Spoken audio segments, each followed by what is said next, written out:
So there is more than one way to archive and back up a geodatabase. Um, there are ways faster than right-clicking on the geodatabase file and going to compress archive.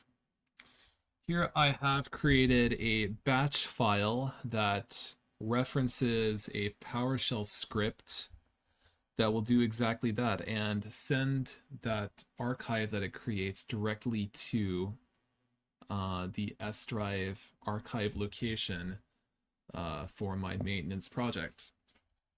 The reason that I have this batch file here and I don't run this PowerShell script directly is that PowerShell scripting is not enabled by default in any Windows version, and for a very good reason, and that's because the PowerShell is an extremely powerful tool that you can use to set lots of configurations in your system. And in fact, you can use it for setting configurations across like many systems on, a local area network.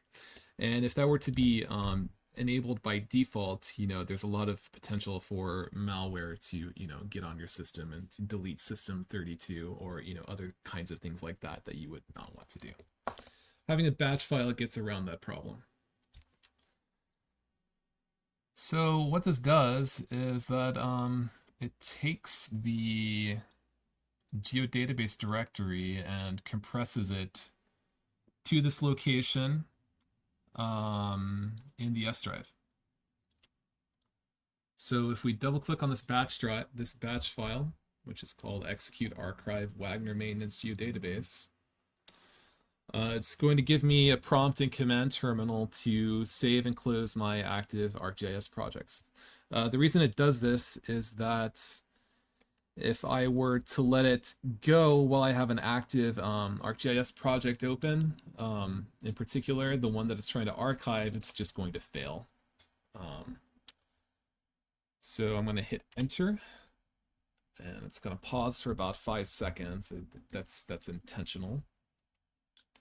And it's going to start this archive compression process. This is happening pretty quickly. Sometimes it takes a little bit longer.